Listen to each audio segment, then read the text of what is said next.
When was the last time that you wrote a poem, a story, or just painted? Most people think that art is just about painting pretty pictures, but that is far from true. What if I told you that creating has little to do about art and everything to do with you? If you ever felt blocked or doubted whether your art even matters, stick with me to the end. By the end of this video, you'll see why your creativity has everything to do with healing yourself and by elevating humanity. Hi, I'm Dani and I'm an artist and educator. I help artists to unblock their creativity so that they can step into their power as creators of beauty, truth, and healing in the world. In this video, I want to share how creating is not about the art and how it's actually about you. I'll be sharing a few personal stories of my own journey, psychology, and a little bit of philosophy to show how your creativity can be a tool for transformation. And if you're ready to go deeper with me after this, I created a free Unblock Your Creativity masterclass that I will share with you in the end. Carl Jung once said that the language of our soul or psyche is not words, it's actually images and symbols. And this statement alone is really interesting.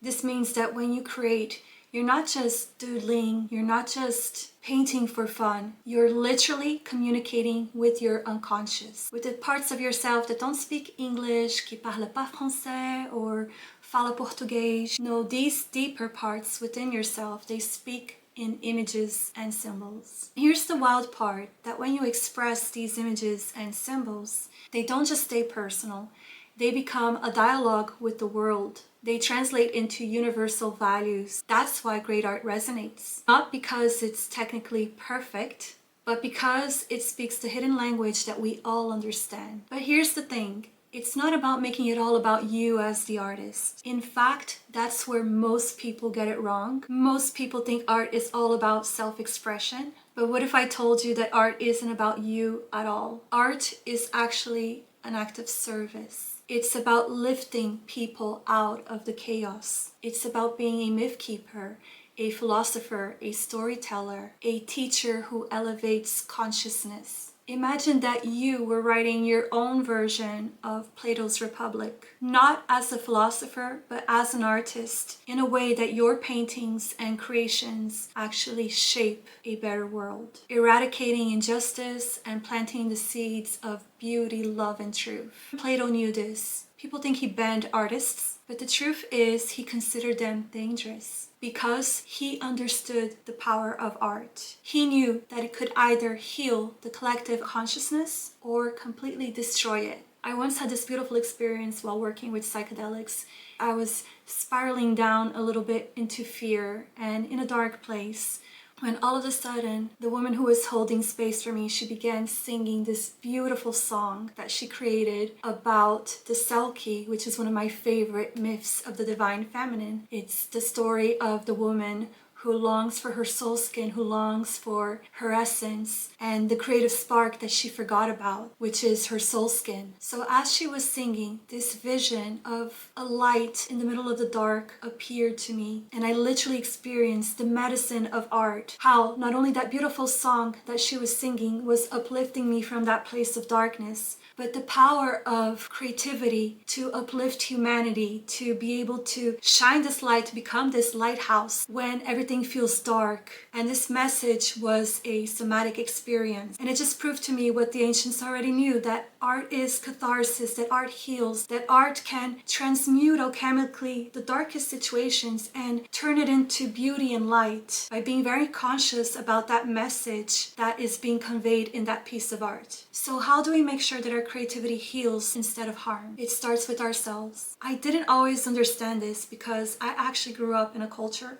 where I was told that art doesn't matter. So my mom, being an extremely Age of Aquarius kind of mom, put my sister and I in therapy when we were just teenagers, which I believe was such a great idea that she had. And that was the beginning of me realizing how self-awareness matters for an artist. That therapist was a Jungian psychologist, and she introduced me at a very young age to Women Who Runs with Wolves and Jungian psychotherapy. Later, through plant medicine and ayahuasca, I began to confront my own shadows. I had to face the parts of myself that I didn't love, that were bleeding, wounded, and I had to accept myself as an artist. Because when I first went to university, I went to study art, but I didn't believe in myself as an artist. And I later went to study nutritional therapy, which is a more science-based course. And at this time, my skin was completely inflamed with eczema. I was having anxiety and panic attacks. And it was all because I was living this life that didn't correspond to my essence.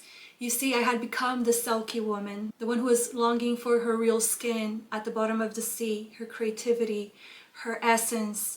At school, I began to believe I had to be more academic and that art and creativity were not the things that were going to get me ahead in life. So those years of nutrition university were necessary for me to see that I could no longer live this lie of being somebody who I wasn't because I believed that I would have higher status or that my family would accept me. That was my blind spot. So during this one ceremony specifically, I had to purge all of this shame, this guilt, and face myself and see that I was ready to validate who I was. I was ready to embody the artist who I always had been. My young child self knew that I was an artist. Art was my happy place, was this state of consciousness where I belonged, where I was home. Before my loved ones, who obviously to protect me, told me, no, art is just a hobby. This is not your path because it's not going to move you forward in life. This is not going to give you a steady income. This was my own heroine's journey to see that I needed to validate myself, to know who I was deep inside, and to not be who the world wanted me to be. And that's when I realized that by healing myself, I was healing my art. And by healing my art, I was offering healing to the world. Right after this difficult ceremony, I published my first children's book with the important message about how our perspective heals the world. It's called Leela and the Magic Telescope. But healing doesn't have to be about being serious all the time. In fact, one of the most powerful medicines for creativity is something we often forget. So sometimes I do these art therapy interventions in retreats. And in the recent retreat, I had this incredible experience. There was this one woman in particularly who had such an impact on me, who I will never forget. I had on display paints that were made with earth and rocks and inks made from the flowers in my garden. They were all displayed on the table beautifully, and she sat frozen looking at her canvas. She kept asking me for instructions. What do I need to do right now? How do I proceed? I don't know how to do this exercise. Can you help me? I'm not sure if I'm doing it right. So the exercise was just to play with these paints and to create a piece of abstract art with the earth pigments because they always come out very aesthetically when you play with them. Her creativity was completely blocked. She was in panic. And not because she wasn't talented, but it was just that she was afraid to let go. I always start this art therapy intervention with a mini seminar, a meditation, and I explained that basically it's not about the outcome, but the process, just like meditation. You're not trying to achieve anything through meditation, enlightenment, or whatever goal a person might be trying to achieve through meditation. It's all about the journey and observing yourself and being present with yourself.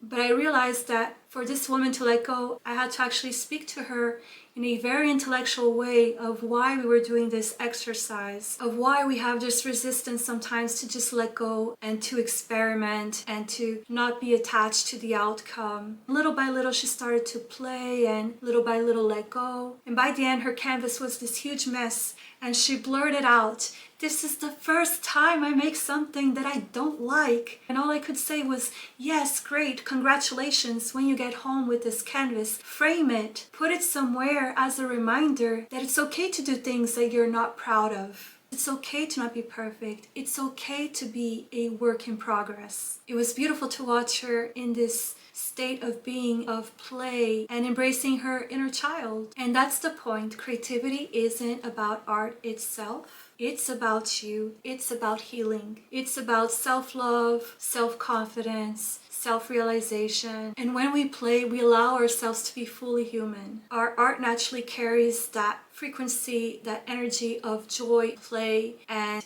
healing into the world. So being an artist comes with a lot of responsibility, a lot of power, because your art influences the collective consciousness. And this is why we can see that the work of the Renaissance period, where a group of artists began to conventionally create art to uplift society, to uplift culture, and to create beauty. That's why we're so fascinated by the Renaissance, because these artists, they were conveying universal truths. So my unpopular view is that art is not about you. It's about the service, about how you were able to heal your pain and uplift and create a message of healing through the pain that you experienced. It's not about chaos, anarchy. So you see a lot of these artists that they just want to create art that is disturbing, and the messaging is of chaos and anarchy and let's destroy the most important values of humanity. What is the service of that? Find a way to heal the parts of yourself that are hurting and go do some service to the collective. Go do some service to humanity. Your healing, your self-mastery, your service and willingness to transform pain into beauty is the most important role of the artist. When you do the inner work,